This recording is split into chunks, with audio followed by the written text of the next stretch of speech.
Bueno, ahora vamos a abocarnos en esta parte al tema 7b, que es el tema de hidrología agrícola específicamente, habiendo entendido antes todo lo que son los procesos de infiltración y el contacto primario del agua con el suelo.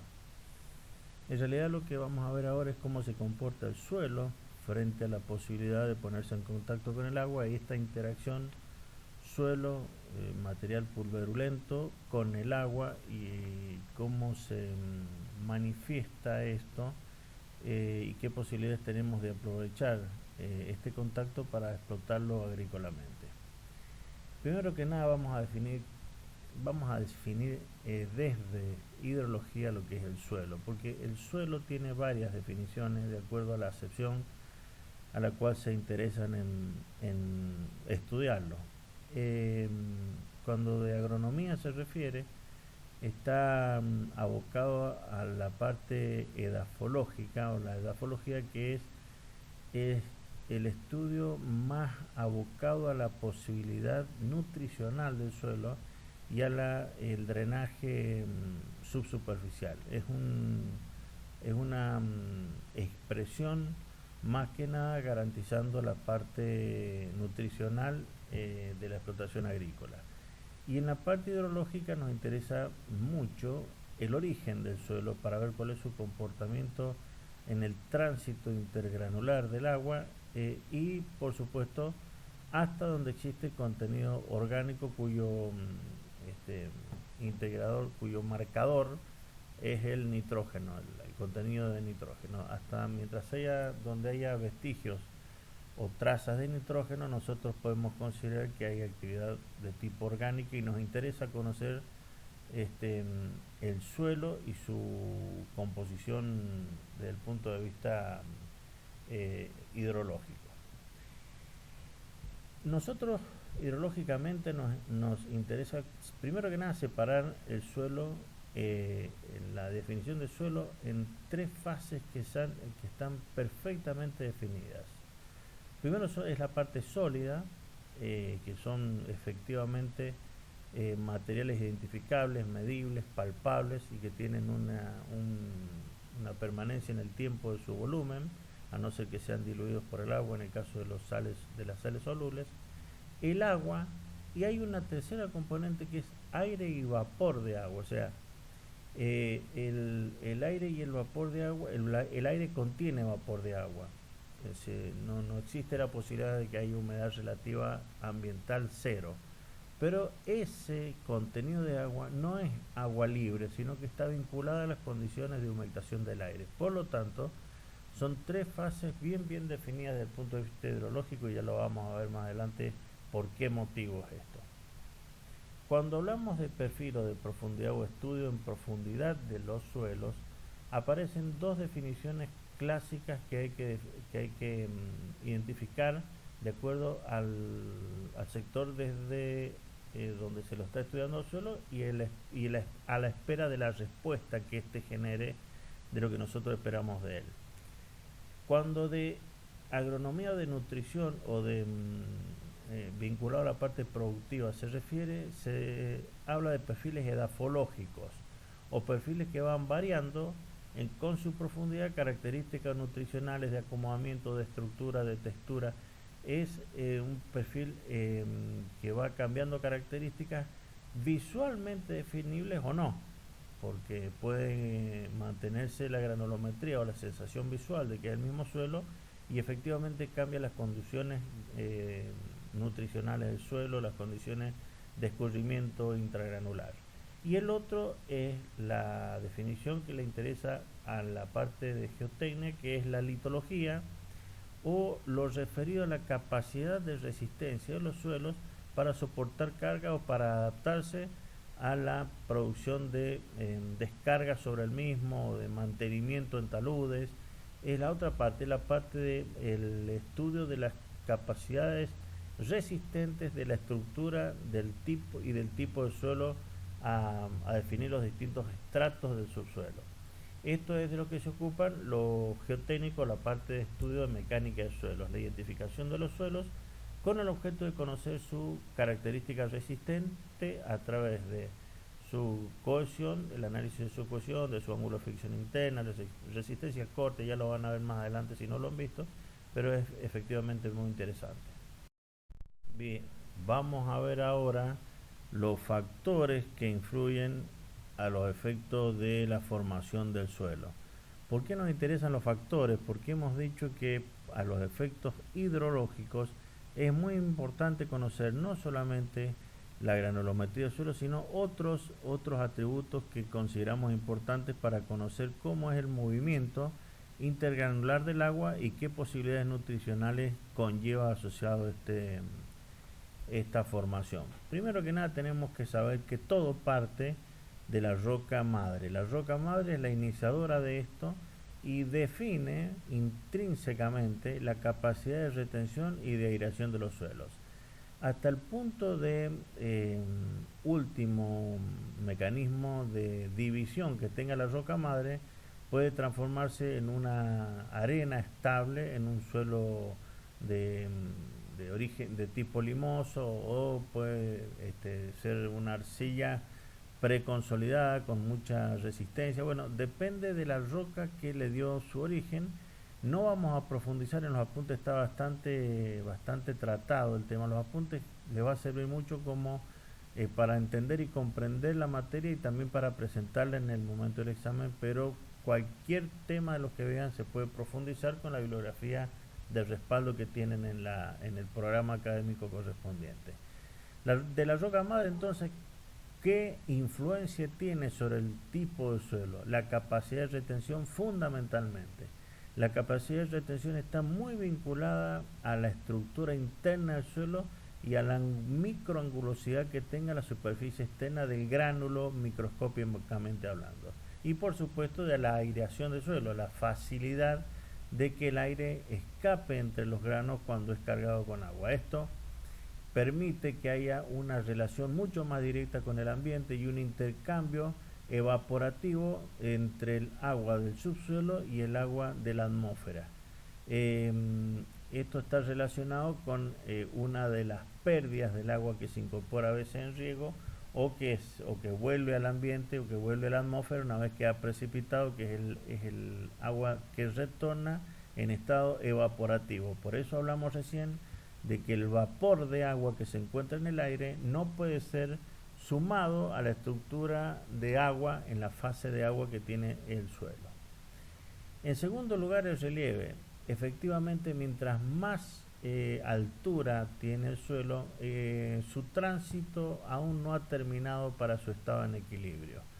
Hay suelos que, de acuerdo a la capacidad potencial de desplazarse en una pendiente positiva, van generando condiciones de redondeo de acuerdo a la distancia y a los contactos que han ido teniendo entre sí. La topografía es fundamental. Suelos de mayor altura tienen mucha más angulosidad porque su tránsito ha sido poco, ya sea fluvial, eólico o glaciar.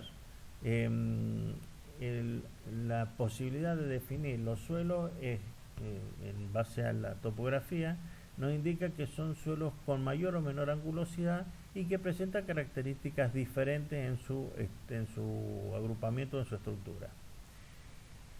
La cubierta vegetal también influye muchísimo en la formación del suelo porque le da la parte correspondiente a la composición química de los residuos vegetales. La cubierta vegetal influye en los suelos porque le otorga una componente de microregulación intergranular que no es propia del estado mineral solo, sino que tiene componentes de tipo orgánico y de tipo químico o bioquímico que van estableciendo características diferentes, influenciando sobre el tipo de suelo el cual estamos investigando. No es lo mismo el suelo de un desierto que un suelo de una jungla tropical o de una zona montañosa. Son diferentes suelos fundamentalmente por la cobertura o no que tiene la superficie libre del suelo. El clima. Bueno, el clima tiene influencia por la posibilidad que tiene de desplazamiento radicular el, el, el producto que estamos queriendo desarrollar o la planta que queremos investigar. Tiene vinculación porque mientras mayor es la posibilidad de dilatación de los suelos, hay una mayor posibilidad de penetración en los intersticios que va dejando el suelo. Por lo tanto, generalmente en las zonas tropicales se generan raíces con mucha más anclaje que en la zona de suelos más esqueléticos, porque la condición climática permite una mayor penetración radicular, una mayor facilidad para el expansionismo de la zona absorbente de la planta. Y la edad, por supuesto, la edad del suelo, un suelo que está a una altura importante, por ejemplo en el Camino a Chile, ese suelo todavía está en tránsito, es un suelo muy joven, es un suelo que está aflorando, es un suelo que tiene poco desarrollo, que ha tenido poca actividad, por lo tanto hay mucha gravitación, mucha presencia de la roca madre expuesta, hay esquistos, es el suelo que se está formando.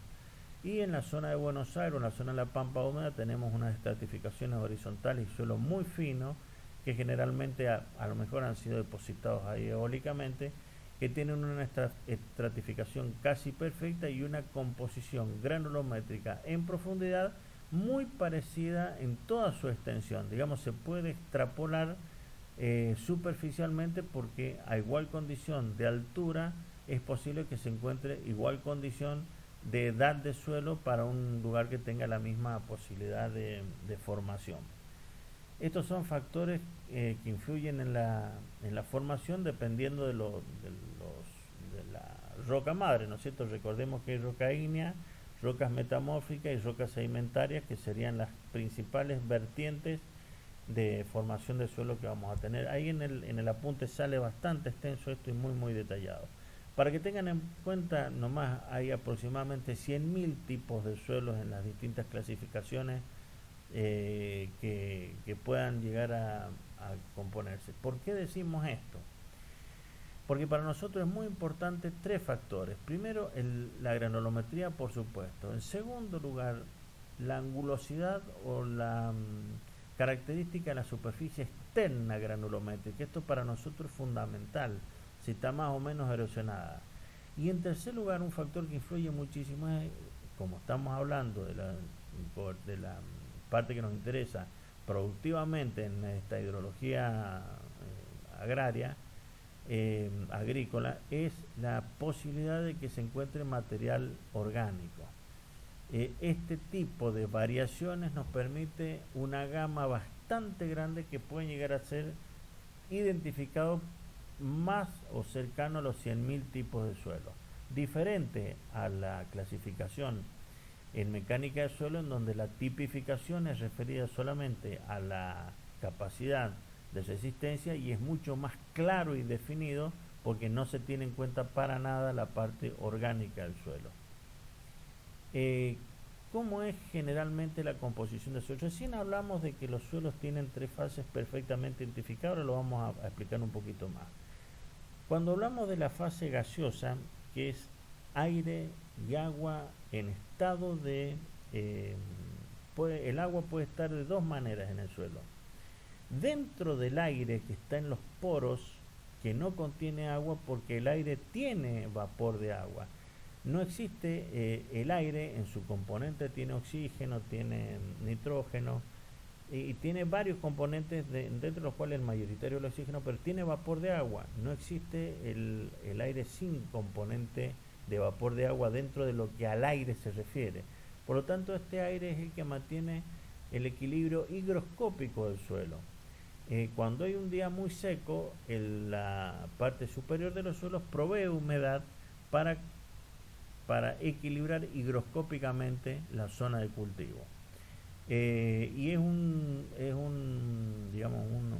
elemento que se emite se transpira, se evapora y va del suelo a la atmósfera, o cuando llueve va de la atmósfera al suelo y digamos, está en permanente traspaso.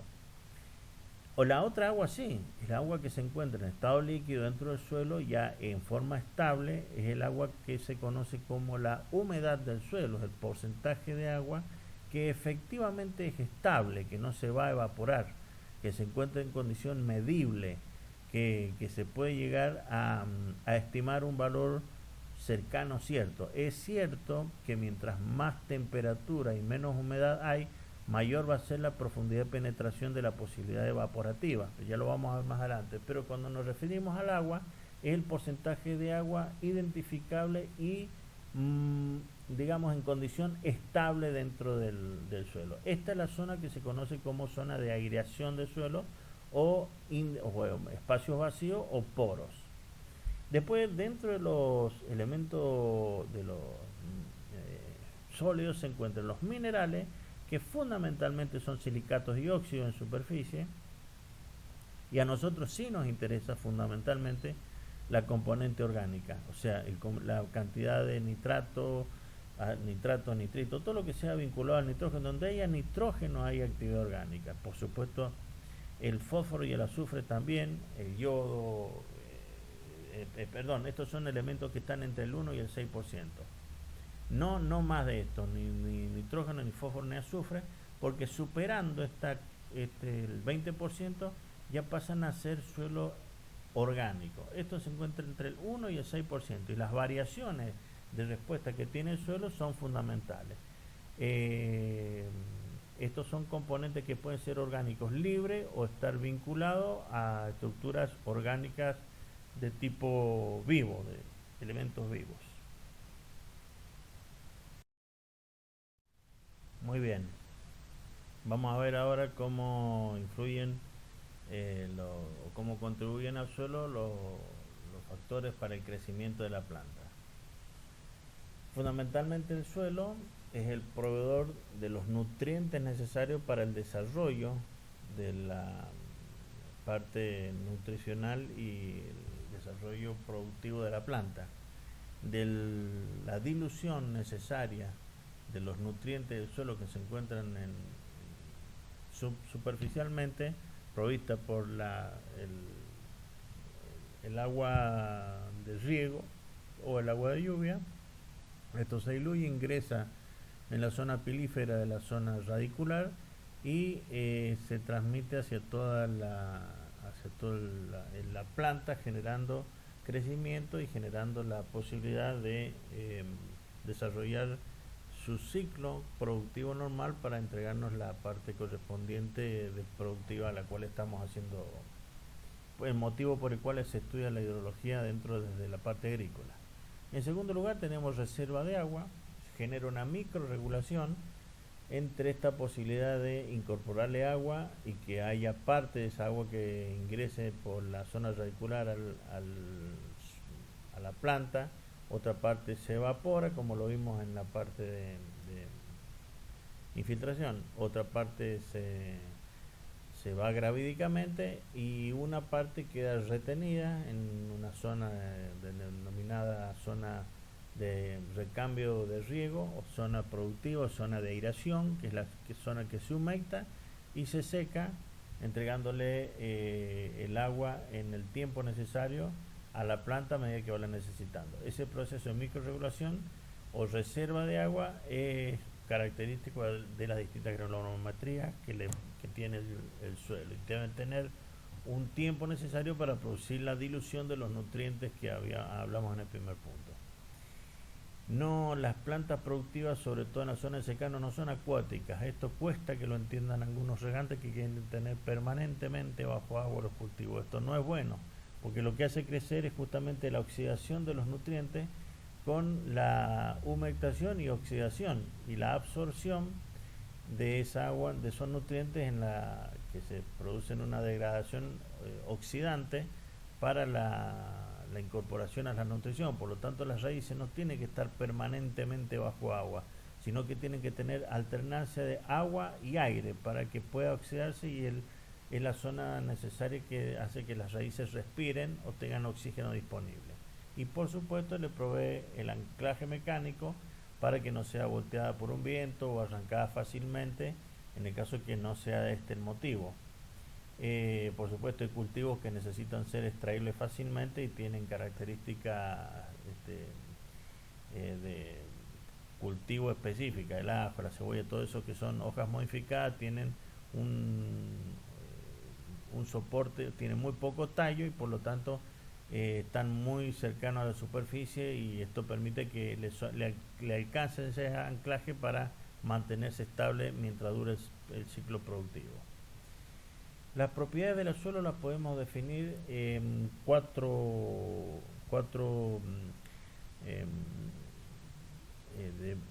tipos de suelos desde el punto de vista físico. Primero, la textura. La textura es una combinación entre el grado de finura y la granulometría. ¿Qué quiere decir? No define solamente la condición de textura, la granulometría, sino también la forma del grano, si es un grano alargado, si es un grano cuneiforme, si es un grano tipo lajoso. Depende muchísimo del tipo de grano, no solo de su tamaño mayor, sino del tipo de grano, de la forma del grano. Y también interesa muchísimo la estructura externa, la rugosidad que tenga. Textura, de acuerdo a la definición del idioma castellano, es impresión al tacto.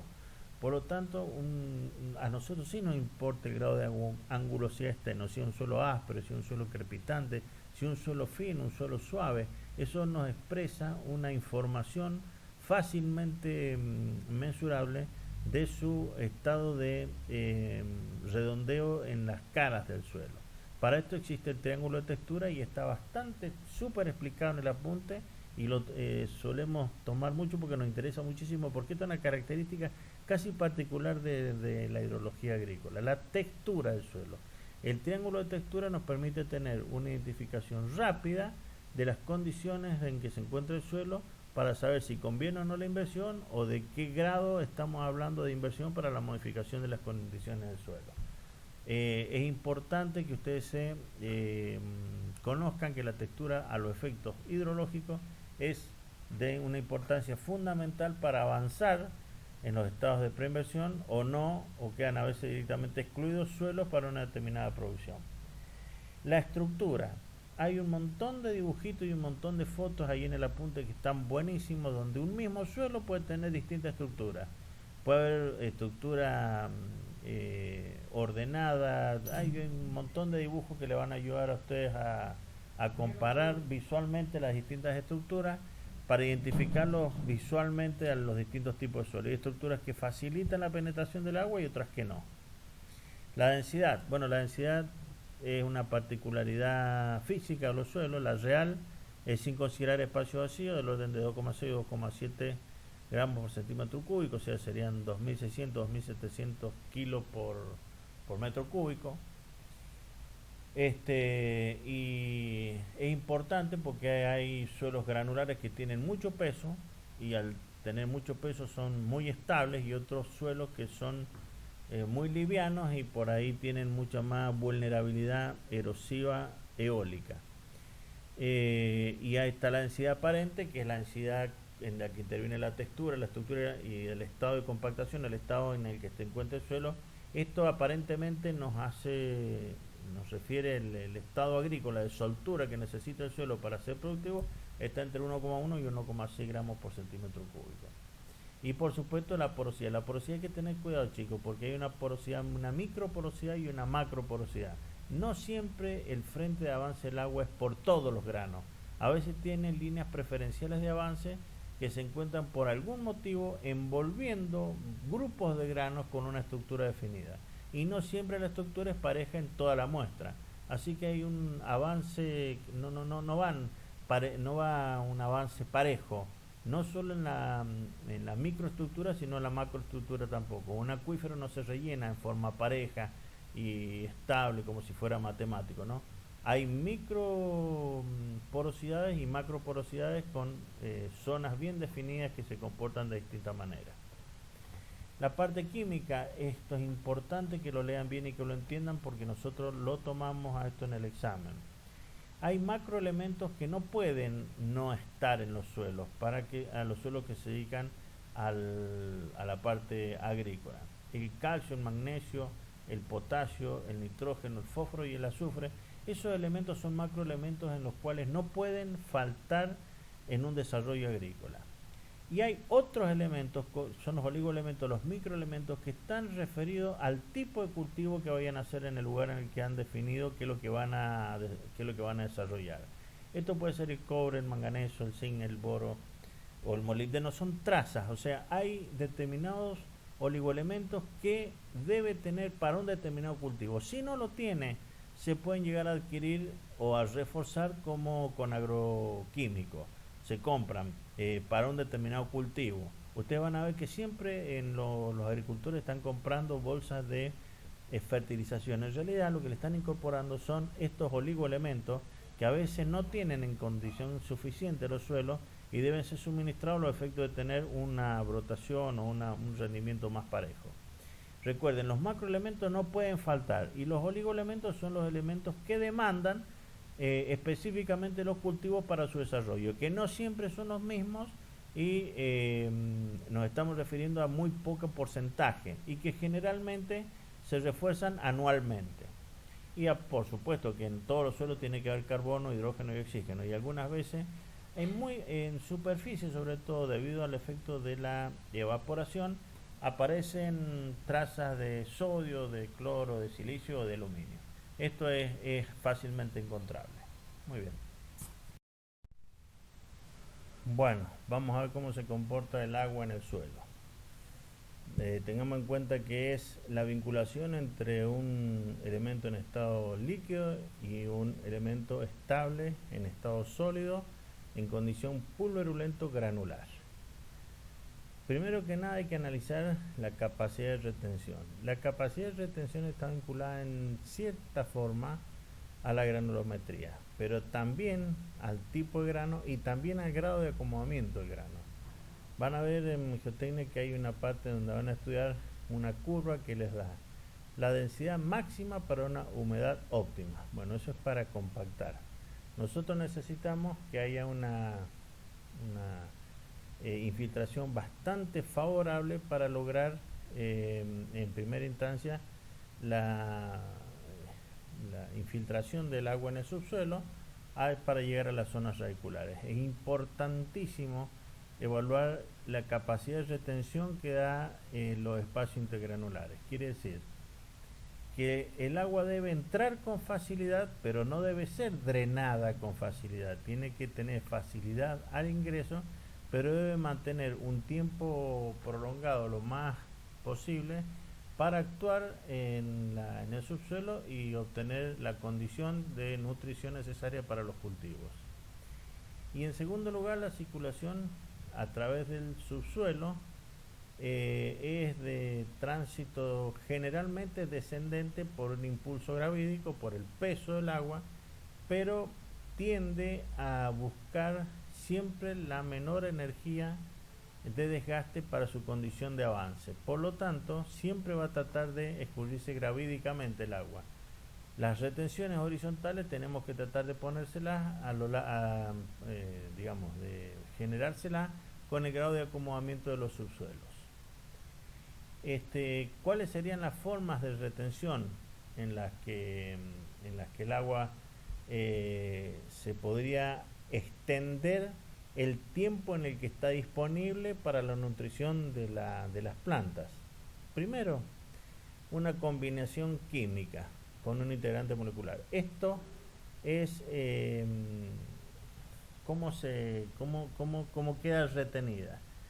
El agua, cuando se incorpora en el subsuelo, la primera componente de agua es a generar hidratación estimada o necesaria de los granos que se encuentran en el subsuelo, que se encuentran en condición de mucha desecación, que necesitan incorporar agua a su estructura estable de química. Son generalmente las arcillas que se encuentran deshidratadas o son elementos que al incorporarse agua cambian su condición química. esta agua, en esta forma de retención, prácticamente es un integrante de la molécula, es un integrante molecular, por lo tanto jamás va a ser disponible porque queda bloqueada ante la estabilidad química que le da la incorporación dentro de la estructura del suelo, que la bloqueó, digamos, químicamente, no dejándola disponible para ningún tipo de otra actividad, por la estabilidad química justamente que ha logrado la combinación hidratante de esta agua con el suelo. En segundo lugar se encuentra la retención higroscópica. ¿Qué es lo que es la retención higroscópica? Hay muchos suelos que tienen cargas, ahí lo van a ver bien, está en el apunte, cargas, generalmente cargas positivas, carga eléctrica.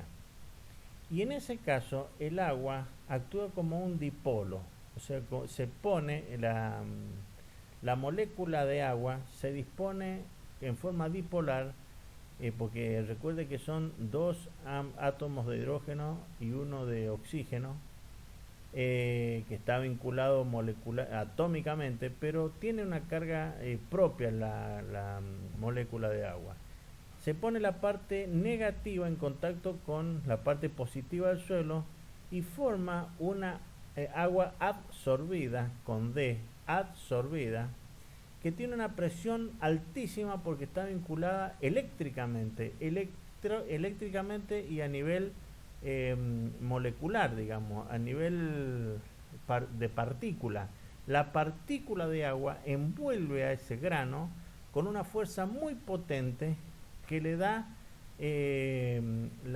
una característica eléctrica higroscópica. Y lo van a ver en el apunte también, cómo es como si envolviese como una pintura, digamos, firmemente adherida el agua, ese grano de suelo que está generando una carga eléctrica, por lo cual el agua lo envuelve, queda completamente mojada, digamos, la partícula de suelo. Esto es cuando tienen cargas positivas, que generalmente los tienen los suelos granulares de pequeña dimensión. Esto es un agua que queda vinculada no dentro de la estructura química, sino por afuera, pero muy fuertemente vinculada, porque es una vinculación de tipo eléctrico a nivel de partícula.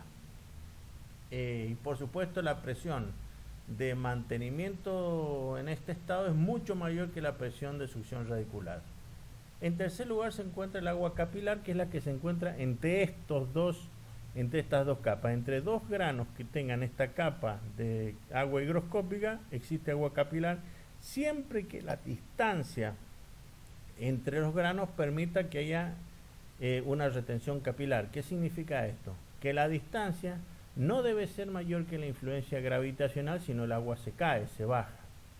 Pero ¿qué es lo que pasa? Esta instancia capilar genera en todos los contactos capilares de ese micromundo en el cual se encuentran los granos higroscópicamente vinculados al agua en condición eléctrica, en donde dentro de ese espacio intergranular van quedando agua gravitacional que no puede escapar, porque se forman vinculaciones de agua debido al estado de tensión superficial de forma capilar, que evita que esa agua gravitacional se escape. Digamos que la capacidad de campo del suelo es el estado en el cual hay agua en mayor cantidad que la que permite el estado de capilar, porque hay agua gravitacional que ha quedado presa de esos intersticios intergranulares, con bloqueos que le genera el agua capilar en los espacios en donde la distancia entre los granos del suelo permite que este fenómeno físico ocurra.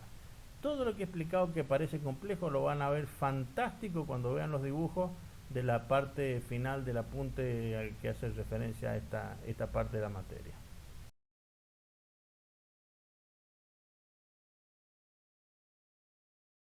Muy bien, ahora vamos a ver un parámetro importantísimo para la hidrología agrícola, que es el tema de la humedad. La humedad es una condición del suelo no estable, que es el porcentaje o cantidad de agua en estado libre que tiene el suelo de movilizarse dentro del subsuelo. Es la cantidad de agua en estado líquido libre con posibilidades de movilizarse dentro de la estructura granular. A nosotros nos interesa fundamentalmente 4 componentes de agua que tenga el suelo, que son los límites en los que nos vamos a mover para nuestro diseño y que ustedes tienen que conocer en forma conceptual para poderse manejar dentro de la hidrología. Primero, la capacidad máxima es cuando es el punto ideal que solo se llega en laboratorio con 2 piedras porosas en las cuales el aire no existe. O sea, todo el espacio vacío intergranular de la muestra del suelo se encuentra cubierta ocupada por agua. Esto en la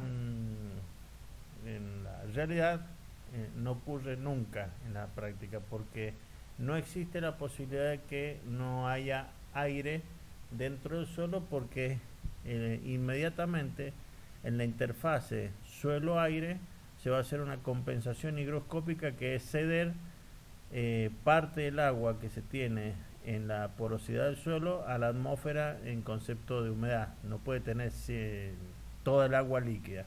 Entonces esto solamente se llega en laboratorio, y es donde el volumen total del suelo, o el volumen de espacios vacíos, se encuentra completamente lleno de agua, y el único estado de laboratorio en el cual hay solamente 2 fases en el suelo, la parte sólida y la parte líquida. El segundo punto que sí nos interesa es la capacidad de campo, que es la máxima capacidad de retención que tiene el suelo antes de comenzar el drenado. ¿De quién depende esta capacidad? Esta capacidad depende exclusivamente del suelo y de una característica de ese suelo, que es la profundidad.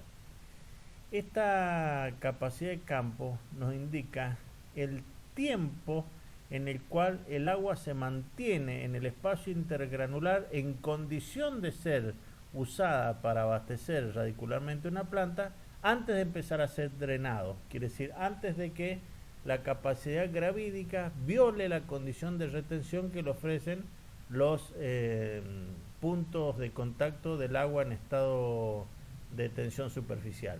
Si usted sigue incorporándole agua al suelo, el agua no va a ir a otro punto, sino que va a romper las cadenas de retención por un aumento de presión intergranular, y va a dirigirse hacia un lugar más estable por efecto gravídico. La capacidad de campo, entonces, es la máxima capacidad de retención que tiene un suelo, y que a nosotros nos va a interesar investigar la capacidad de campo de un terreno hasta la profundidad de expansión radicular. Quiere decir que es una característica del suelo, pero también nos interesa la profundidad de esa característica, que se mantenga por lo menos hasta el lugar de expansión radicular. En tercer lugar está el punto de marchitez. ¿Qué es lo que es el punto de marchitez? Es la humedad para la cual el cultivo, llegado a ese punto, ya tiene afecciones que son irreversibles. ¿Qué quiere decir esto? Que es como el estado de desnutrición de un niño. Cuando llega a un punto de desnutrición tan grande en un niño, los niños pierden capacidades que no las van a tener jamás. Con las plantas ocurre lo mismo.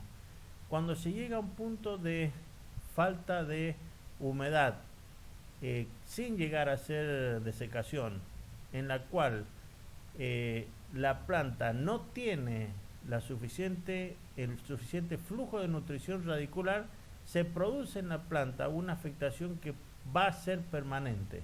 Si se mantiene en el tiempo, se va a secar. O sea, de mantenerse en el tiempo, el punto de marchitez, se va a secar la planta completa. Pero este punto de marchitez, al llegar a este punto de humedad, la planta sufre alguna afectación irreversible. Motivo por lo cual en la alta tecnología de manejo de los cultivos de viñedos de altura, el punto de marchitez lo ocupan para disminuir el número de flores, por lo tanto el número de racimo, y tener menos carga por hectárea, y tener características que ellos buscan tener de menor menor producción. Regulan la capacidad de producción con el punto de marchitez, porque regulan la posibilidad de ofrecer frutos de la planta. La humedad utilizable es la banda que existe entre la capacidad de campo y el punto de marchitez. Cuando terminamos de regar, debe quedar en capacidad de campo hasta la profundidad radicular que me interese, y nunca tenemos que permitir que llegue al punto de marchitez.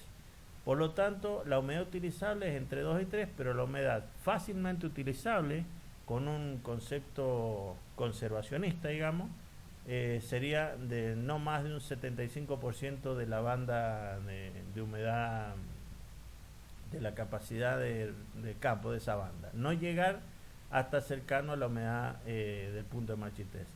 Y existe un punto menor, que es el punto de higroscopicidad, que es la menor humedad que puede tener un suelo, que es la humedad ambiental. ¿Por qué? Porque el suelo es higroscópico. Nunca puede tener menor humedad que la humedad ambiental. Y en superficie, como se produce una evaporación mayor, es posible que haya un poco menos que la humedad ambiental, pero no puede haber mucho menos. No puede tener menos humedad que la humedad del aire. Por lo tanto, ese punto de higroscopicidad se encuentra entre el 2 o el 5% del volumen de agua. Y es un agua no libre, digamos. Es un agua que se mide, pero es de muy difícil medición y se mide por diferencia de pesada solamente. Es agua que se encuentra garantizando que el suelo en su superficie, en su nivel de terreno natural, tiene la misma humedad que la humedad ambiental. ¿Cómo se miden las humedades? Hay en el apunte, tiene un montón de alternativas ofrecidas para medir humedad. ¿Qué es lo que más nos interesa a nosotros? Que las conozcan. Los métodos gravídicos son los métodos gravimétricos, quiero decir, son los métodos que ocupan las pesadas, y de acuerdo a si lo secan a estufa, con alcohol o con cloruro de calcio, son los 3 elementos que van a permitir eliminar el agua. Ahí está todo una descripción bastante linda de cómo se hace la determinación de humedad con desecación estufa. Les recomiendo que no descarten cuando es con alcohol, porque algunas veces les va a tocar, como a mí me ha tocado, hacer determinación de humedad donde no hay electricidad. Entonces la estufa la llevan de adorno, tienen que secar con alcohol, que es un método bastante bien, creo que está escrito también ahí, y si no, es nada más que incorporar alcohol y prenderlo, combustionarlo hasta que se evapore todo el agua que contiene en esta humedad el suelo. Y la con cloruro de calcio es una manera química de eliminar el agua. Tienen que saber que mediciones directas en el terreno, tienen que saber que los bloques porosos absorbentes miden la humedad para reproducir perfiles de absorción. O sea, los bloques porosos me permiten saber, para una determinada cantidad de agua circulando por un surco, qué tiempo demora en llegar a qué profundidad en una determinada dotación de agua, en un lugar que a mí me interesa llegar, para saber hasta dónde se va a extender la posibilidad de expansión radicular y en qué tiempo se va a dar esa infiltración. O sea, los bloques porosos, los bloques de yeso, lo que nos van a estar midiendo en realidad es la velocidad de infiltración del suelo de una determinada columna de agua que superficie. También se hacen mediciones de conductividad eléctrica, porque lo que miden es la resistividad o la conductividad. Pueden medir una u otra cosa con un emisor y un receptor, y hay métodos geofísicos con resistividad eléctrica y emisión y captación de neutrones. Esto se ocupa mucho en el tema vial, es para mediciones de un número grande de mediciones en poco tiempo. La humedad es un parámetro que nos interesa en forma fundamental. Acá ha sido bastante resumida la explicación, pero léanlo bien y entiendan bien cómo se maneja, porque una de las preguntas que generalmente hacemos es cómo obtienen humedad desde que salen de su casa hasta que tenemos la planilla llena en el laboratorio. Muy bien, vamos a ver ahora la capacidad de retención del agua por el subsuelo. Las fuerzas, cómo es la relación de fuerzas que actúan sobre la molécula de agua. Primero explicamos la fuerza de absorción, que es la fuerza eléctrica entre el agua y la partícula del suelo. Es una fuerza eléctrica, la que mantiene el dipolo agua, partícula de suelo cargada eléctricamente. En segundo lugar, la fuerza de capilaridad, que son las fuerzas de agua y aire que tienen la capacidad de ascenso en una columna que se encuentra a una determinada distancia entre dos placas planas. Está bastante explicado en el apunte. Ustedes tienen que saber que existe esta fuerza de capilaridad, que es la que sirve como tapón del agua en condición de escape gravídico dentro de las moléculas de los espacios intergranulares. La fuerza de gravedad, que son el motor de descenso que tiene el agua, el peso, y la fuerza hidrostática o de Pascal, que también son muy interesantes cómo se mueven dentro, sobre todo hay que entender, Pascal es el del principio que dice que todos los fluidos transmiten las presiones en todas las direcciones con la misma intensidad. Lo han visto en hidráulica esto. Es muy común tener compensaciones de abastecimiento en determinadas zonas horizontales. Es más fácil moverse horizontalmente cuando hay una demanda hidrostática. La fuerza de compensación de presión de Pascal es mayor que la instancia de afectación gravídica. Por lo tanto, es muy importante tener en cuenta que hay compensaciones laterales cuando la raíz tiene un volumen importante. O sea, mientras más volumen tiene la raíz, más posibilidades de compensación hidrostática por fuerza de Pascal tiene la planta. El agua de hidroscopicidad o de absorción, el agua de capilaridad está retenida a través de la tensión de superficie, de tensión de humedad o presión de filtración, el P sub F, y el agua de saturación es cuando el agua que no alcanza a ser retenida, el agua que se escapa por gravitación. Así se llaman las aguas en condición de vinculación al suelo. Agua de hidroscopicidad, cuando está absorbida, es la condición mínima de agua dentro del suelo. Por eso cuando determina la humedad se seca solamente a 105 grados, porque si lo mantienen por mucho más tiempo a esa temperatura o a mayor temperatura, se va a perder el agua vinculada hidroscópicamente, que no es un agua que participa dentro de las movilidades que nos interesan en hidrología agraria. El agua de capilaridad sí nos interesa mucho. Nos interesa conocer el PF para saber en qué posibilidades estamos de abastecernos, y el agua de saturación, el agua que escapa a las capacidades de retención del... Bueno, ¿cómo se mueve con estos motores? ¿Cómo se mueve el agua en el subsuelo? Se mueve, claro, la humedad. Cuando nosotros medimos la humedad, la suposición para la geotecnia y para la hidráulica es que el agua se encuentra en reposo, pero nosotros sabemos que el agua se mueve por distintas consideraciones, como vimos recién, por consideraciones de tipo de presión, compensaciones de presiones de Pascal, por higroscopía, por higroscopicidad, por ósmosis. Las raíces absorben por ósmosis, por diferencias osmóticas del agua, y también en forma gravídica. Eso es lo que vamos a ver ahora. La humedad en el suelo se mueve con mucha más velocidad. Dentro de la capacidad de campo, el motor es gravídico, o sea, el motor del agua de infiltración que llega al estado de la capacidad de campo es gravídico. Se ocupa el descenso o la infiltración, ocupa el peso del agua para ir desplazando el aire. Si la P sub F es igual a 3, se produce movimiento capilar, o sea que es un movimiento neutro.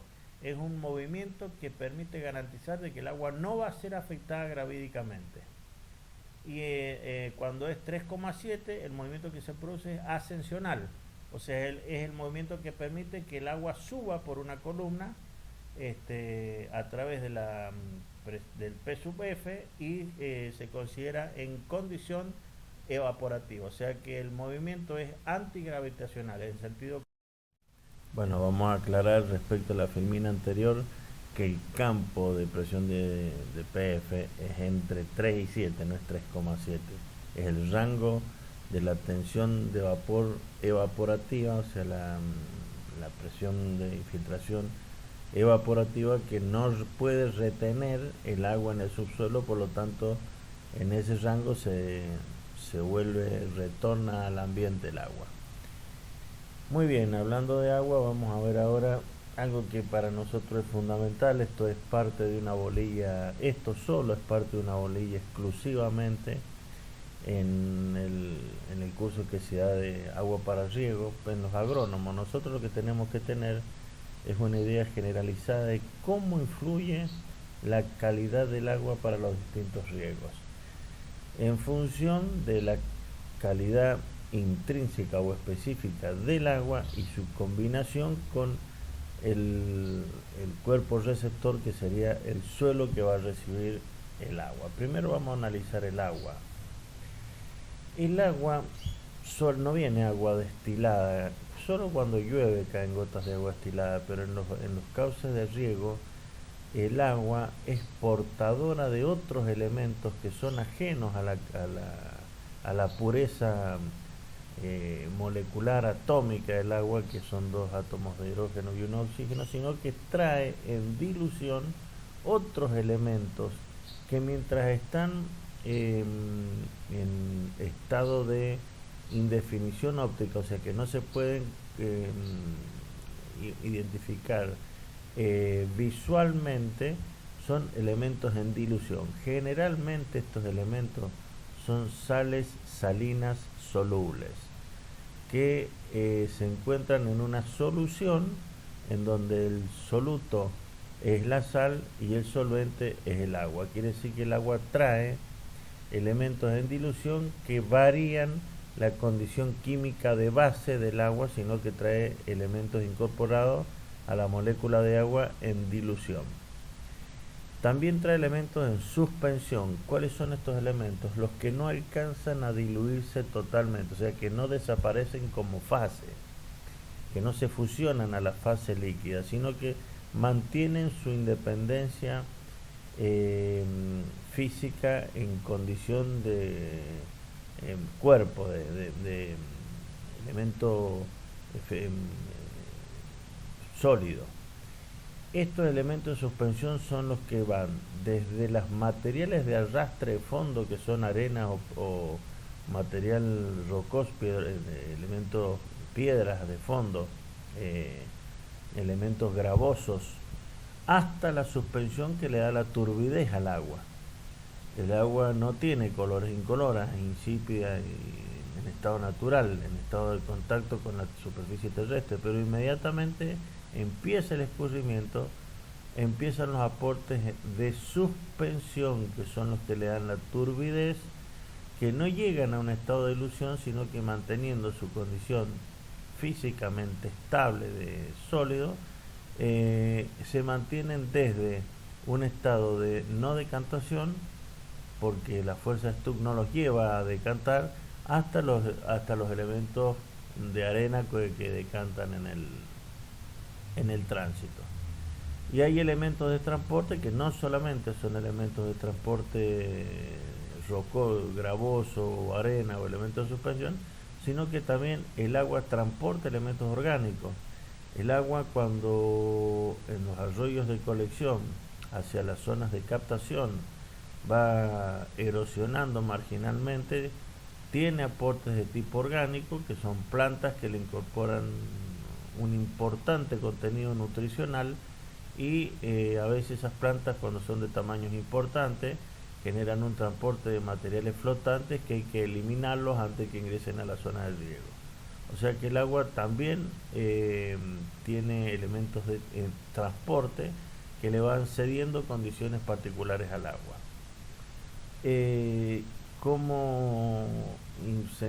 ¿Cuál es la influencia del agua? Es fundamental esto, chicos, que lo capten. No todo tipo de agua sirve para todo tipo de cultivo en todo tipo de suelo.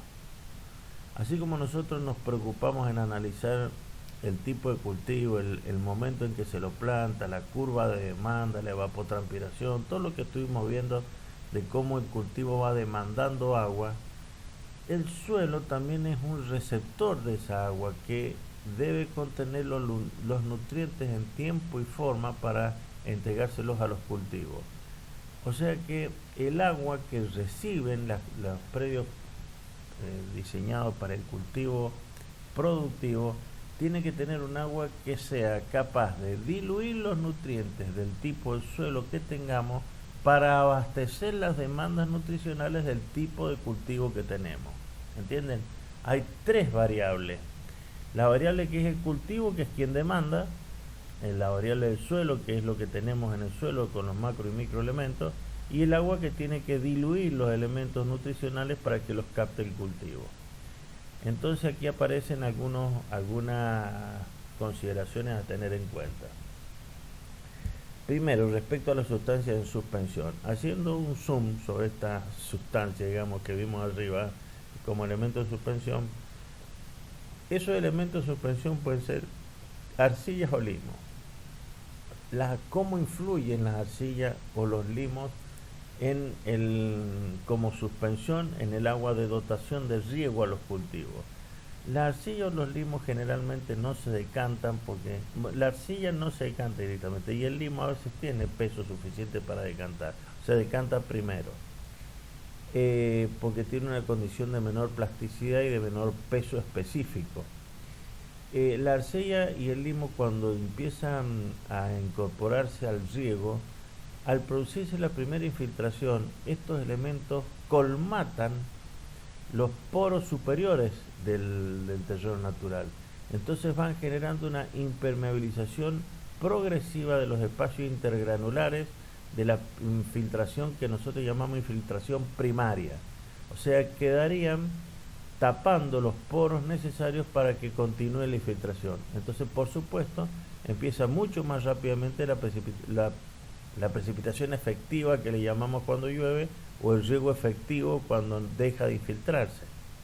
No deja de infiltrarse porque terminó su capacidad de infiltración del suelo natural, sino porque se produjo una colmatación de este material más fino que se interpuso entre los espacios intergranulares y los selló de manera tal que el agua no puede seguir ingresando. Genera una microcolmatación de los espacios intergranulares que hacen que, de acuerdo a la cantidad o al estado de recepción del suelo, a veces directamente es muy poca la posibilidad de infiltración que tiene cuando el agua viene muy cargada de estos elementos de suspensión. Por eso es que se recomienda que cuando las aguas de dotación de riego vienen con mucha turbidez, hay que aquitarlas en una cámara de aquitamiento para que se produzca una disminución del material en suspensión que viene atraído porque a veces la velocidad de circulación permite que no asienten. Así que en muchas propiedades se producen lo que se llaman piletas de decantación, que si están asociadas a un pozo con agua clara, permiten una disminución de turbidez y mejora la condición poniéndole agua clara. En el caso de las arenas es diferente, porque las arenas producen un arrastre que colmata las secciones, como es de mayor volumen, colmata las secciones de distribución. Entonces cada tanto es lo que se llama comúnmente los embanques de las zonas de distribución. Cuando disminuye la velocidad se depositan y disminuye la sección transversal de conducción. Al disminuir la sección transversal de conducción, es muy posible que en algunos lugares se produzcan desbordes porque ha superado la capacidad de la revancha, o hay que limpiar con una frecuencia mayor la eliminación de esta arena, que por su volumen disminuyen la capacidad de conducción de los canales de distribución. Es importante también que sepan que las arcillas y los limos tienen contenidos minerales de aporte nutricional que a veces son muy importantes tenerlos en cuenta en el balance nutricional de la planta, del diseño de la planta productiva que hemos hecho. Respecto al punto número 2, al B, las sales disueltas, bueno, esto no se ven, estas son microscópicamente incorporadas, pero es importante que ustedes conozcan que hay mucho calcio y magnesio. Las aguas de riego tienen calcio y magnesio que colaboran con los macroelementos necesarios del suelo. A veces se dice que hay suelos flacos o suelos esqueléticos cuando tienen poco calcio y magnesio. esto, gracias a Dios, se ve complementado por un alto contenido de calcio, sobre todo en combinación con carbonatos, en las aguas de montaña, que son aguas duras, que tienen carbonato de calcio en un contenido importante, calcio y magnesio. Esto es beneficioso que venga en el agua para riego, o sea, es un aporte importante, porque a veces los suelos adolecen del porcentaje necesario para entregar, sobre todo lo que hace a las condiciones de base y de anclaje de las plantas al suelo. El sodio y el potasio no son menos importantes, pero deben tener la posibilidad de no detenerse en la zona de abastecimiento radicular. Deben poder mantener su recorrido en dilución hasta que lleguen a los drenajes para evitar la acumulación superficial. Si el sodio o el potasio quedan en la zona vulnerable de evaporación, van a aflorar como material salino en la parte superficial del suelo. Por lo tanto, debe tener, si tiene mucho sodio o potasio el agua incorporada, o el suelo tiene mucho sodio o potasio, debe ser proyectada su dilución hasta que quede pasivada en la parte interior del suelo y no que afloren por motivos evaporativos. Hay el RAS, que es la relación de absorción de sodio. Esto es una fórmula bastante interesante que ustedes la tienen ahí en el apunte, está bastante bien explicada, que es el factor o la condición, es el parámetro que permite determinar cuál es la efectiva capacidad de dilución del agua, de dilución de los elementos que ahí salen, el sodio, el calcio, el magnesio. Es un elemento que yo no me sé la fórmula de memoria, no hace falta que la sepan, pero ubica a las aguas en condición de interactuar con suelos para generar condiciones favorables para el cultivo. Por supuesto, hay que tener una información del estado nutricional del suelo, una información del estado de demanda de las plantas, para saber cuál es la condición de recepción del agua que necesitan. ¿Por qué? Porque el agua la pueden arreglar. El agua se puede llegar a condicionar, sobre todo en los equipos modernos de riego. Le entregan el agua necesaria para que produzca la dilución solamente necesaria para la producción nutricional del cultivo. Esto, por supuesto, a medida que avanza la tecnología y la modernización, se va estableciendo condiciones de eficiencia de dotación mucho más estrictas. Cuando tenemos presencia de elementos tóxicos como el borio, el selenio o el hidrocarburo, no significa que son aguas descartables. Toda agua en zona árida sirve para regar algo o para algún uso. Por supuesto, con el tratamiento correctivo asociado correspondiente. No se puede regar cualquier cosa con cualquier agua. Y esto debe tener la presencia de elementos tóxicos que pueden incorporarse a los elementos de consumo, a los productos de consumo o a las personas que están en contacto con ellos. Deben tener un tratamiento especial para su aplicación como riego. Esto no lo vamos a dar ahora, pero sepan que hay áreas de cultivos restringidos experimentales en donde se prueba cómo hacer para, con el agua recibida, trabajar en los predios en los que se va a producir elementos o productos económicamente válidos, no solo de consumo personal, pueden ser pasto, puede ser madera, pueden ser otras cosas, pero quiero que quede claro este concepto. En zona árida, chicos, siempre el agua se puede ocupar con el tratamiento adecuado para alguna actividad que genere ingresos. Y por último, los elementos contaminantes. Hay que tener cuidado con esto, con la contaminación bacteriana, sobre todo cuando aguas abajo tengo posibilidades de consumo. Y por supuesto también deberá crearse un ACRE, que el ACRE son áreas de cultivos restringidos experimentales, donde se va a probar un sistema de riego con un determinado producto y una determinada metodología que no permitan que el agua contaminada vaya a los productos ni por lixiviación contamine los niveles freáticos, ni que afecte a los actores o a los productores que ocupan este tipo de agua para riego de productos de consumo directo o de consumo indirecto.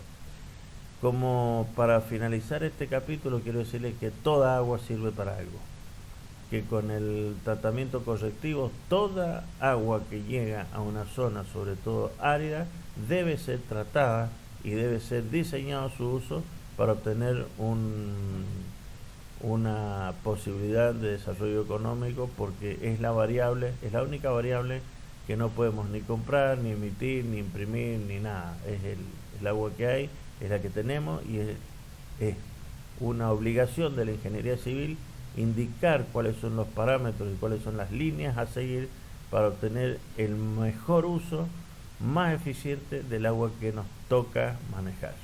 Muchas gracias.